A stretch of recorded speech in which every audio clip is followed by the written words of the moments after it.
Welcome to Lavender Town Radio, where shadows whisper and every story hides a darker truth. Tonight, let me take you deeper into the world of Pokemon you were never meant to see. Day 1. My name is Elara. I'm starting this journal as a way to keep my thoughts in order. My therapist back in Castelia said that writing things down might help me process everything. Everything is a gentle euphemism for the fact that I watched a man die on an operating table because of an arrogant surgeon's mistake, and the steady beep of the heart monitor flatlining still haunts my nights. So I ran. I ran from the skyscrapers and the endless sirens of Castelia. I found a place that seemed to be its polar opposite, the St. Lumiya Hospice, nestled among old oak trees on the outskirts of Nacrene City. The name Lumiya sounds so warm. For the twilight of life, the bronze plaque at the gate reads, poetic. The building is a beautifully repurposed old brick warehouse. Inside, it doesn't smell of antiseptic and sickness. It smells of polished pine wood, chamomile tea, and something else, a faint, ambient warmth like the scent of melting wax. The head of the establishment is Matron Hawthorne, an elderly woman with her silver hair in a tight bun and eyes so kind they're almost surreal. She took my hands when she greeted me, and her skin was unnaturally warm. Welcome to our family, Elara. Here we do not fight death, we embrace the transition with peace.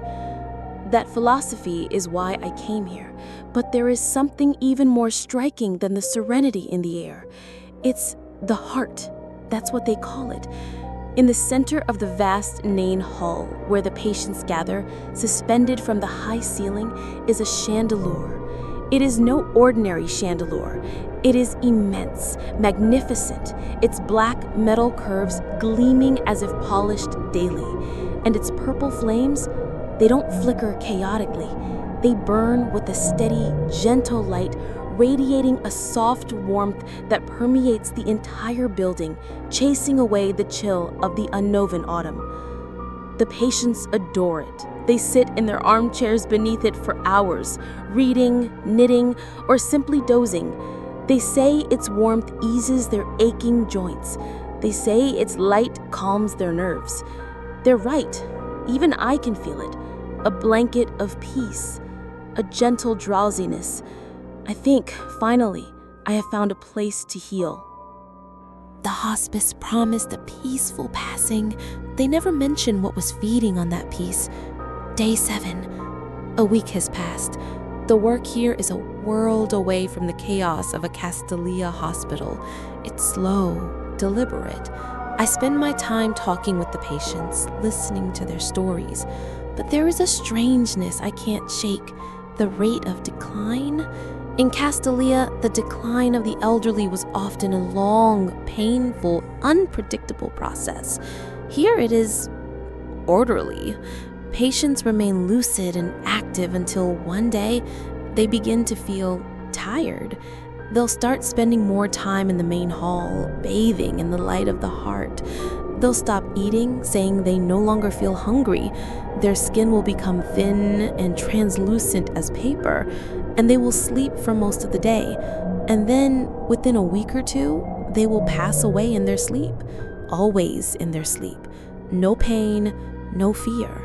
Matron Hawthorne calls it Lumiya's grace. The heart knows when it is time. She explained it to me. It helps them let go. Tonight, I saw something.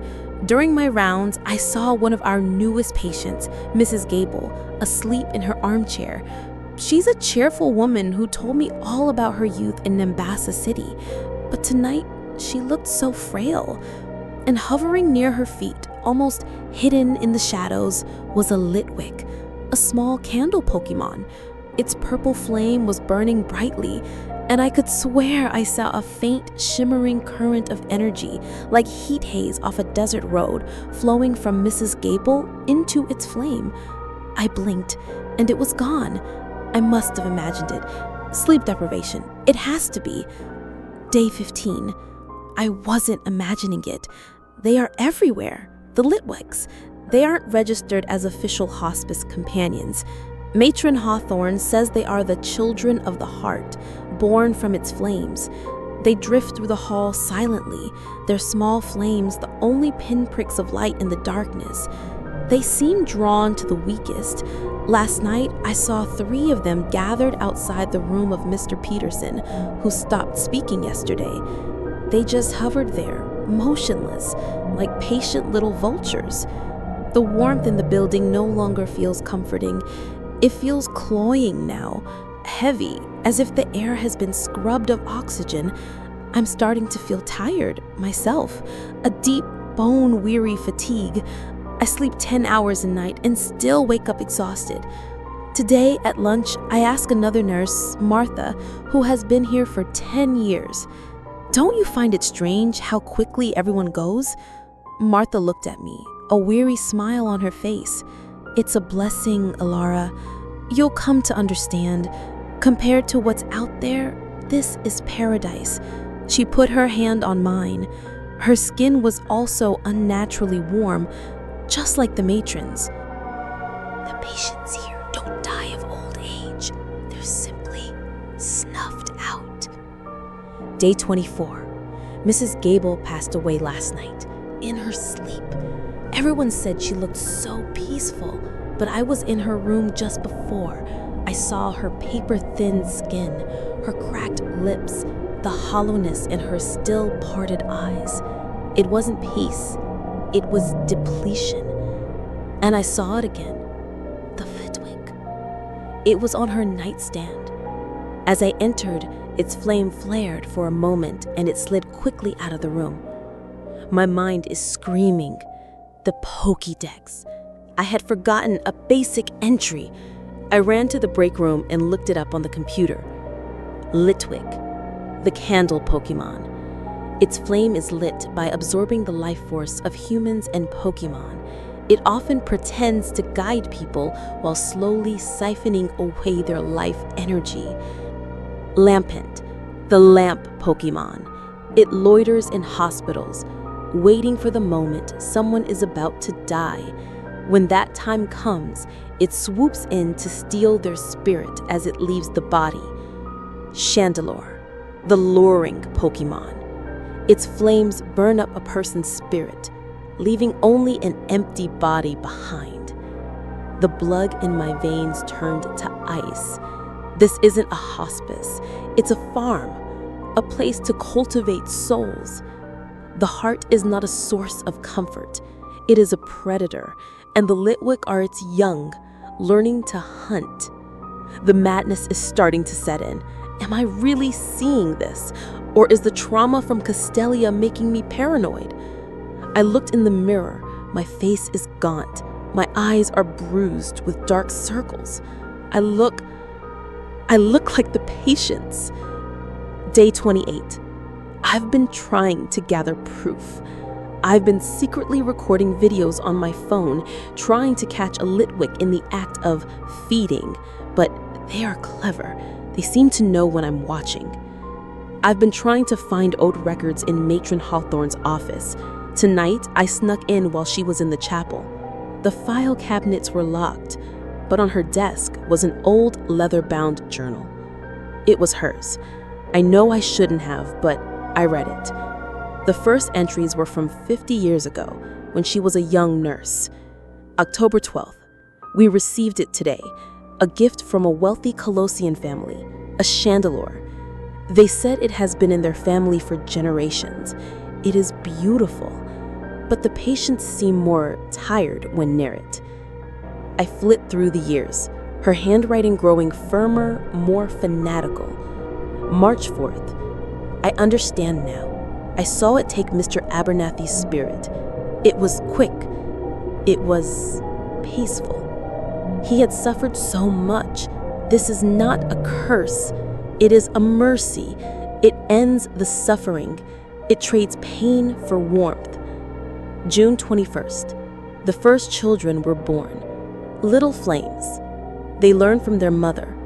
They bring comfort to the departing. We are shepherds, guiding our flock to a painless end. This is sacred work. The journal fell from my hands. She wasn't a murderer in her own mind. She was a priestess, and the Chandelure was her god, a god that needed to be fed. She doesn't say she's killing them. She calls it a gentle release into the flame. Day 29. She knows. Matron Hawthorne knows I read her journal. She called me into her office this morning. The journal was on the desk, between us. She wasn't angry. She just looked at me with pity. "You're afraid, Elara. I understand." "You're killing them," I whispered, my voice trembling. "No," she said softly. "I am giving them a gift no one else can. A departure without fear. You worked in Castelia. You saw the cruelty of a prolonged death. The machines, the tubes, the futile attempts to cling to a body that has already given up. Is that kindness or is it torture?" She rose and went to the window, looking out at the garden. "Here, we offer an alternative, a symbiosis. They give the heart and its children the sustenance they need, and in return, they take away the pain. They fill their final days with warmth and peace.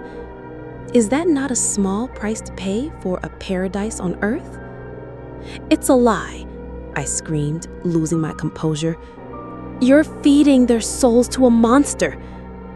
She turned to look at me, and for the first time, the kindness in her eyes vanished, replaced with a still-like coldness. Language is so limited, isn't it? You call it a monster. I call it salvation. You call it feeding. I call it unification. You will see, Elara. Soon, you will see. She's giving me the week off. To rest, she said.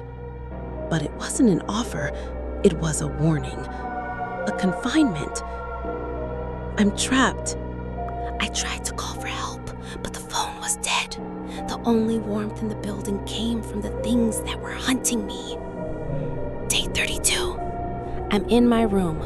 They bring me food, but I don't dare eat it. My phone has no signal. The Wi-Fi has been shut off. The window to my room has iron bars. There's a nurse sitting in the hall outside at all times. The madness is coming quickly now. I don't sleep anymore. Every time I close my eyes, I see purple flames. I see the faces of Mrs. Gable, of Mr. Peterson, distorted in the fire, their mouths open in a silent scream. I started to hear them. The whispers. They come from the vents, from the cracks under the door. They aren't words, but feelings. Hunger, cold, a bottomless yearning for warmth, for life. I am cold, so cold, down to my bones, even though this room is as warm as the rest of the building. But it's an external heat. Inside, I'm freezing. I can feel my own life force slowly being leached away. Are they doing it from a distance, or am I just doing this to myself? I can't tell the difference anymore. Tonight, a Litwick slid into my room. It just hovered in the corner, its flame casting dancing shadows on the wall. I didn't scream. I have no strength left. I just watched it, and it watched me back. And its flame, I saw a deep, hollow void, a void that mirrored my own. In the end, I couldn't tell if I was the patient or the nurse. I just knew that I was very, very tired. I don't know what day it is anymore. Time has lost its meaning. Matron Hawthorne visits me every day. She speaks not like a jailer, but like a mother. She brushes my hair. She reads me poetry. She talks about the beauty of letting go. "You have fought so much, Elara," she whispered yesterday, wiping the cold sweat from my brow. "In the hospital, in life, here, it's time to rest. Let the warmth have you." I don't have the strength to argue anymore. Maybe she's right. Maybe this is kindness. Life is a constant struggle, pain, loss, fear. Here, in this warmth, it all melts away. All that's left is an empty peace. I stopped writing for a few days. My hands shake too much. But I have to record this last thing. They've moved me to one of the patient rooms, a nice one, overlooking the garden. It is so warm. Matron Hawthorne just left. She placed something on my nightstand. It's a Litwick. It is here with me now as I write these last words. Its purple flame is beautiful. It doesn't look hungry anymore. It looks welcoming. I'm so tired, so cold. I think I'll close my eyes for a little while. Just for a little while. The warmth feels so good. Finally, warm. The signal fades, but the darkness lingers. This was Lavender Town Radio. Return, if you dare, because the next story may be your last.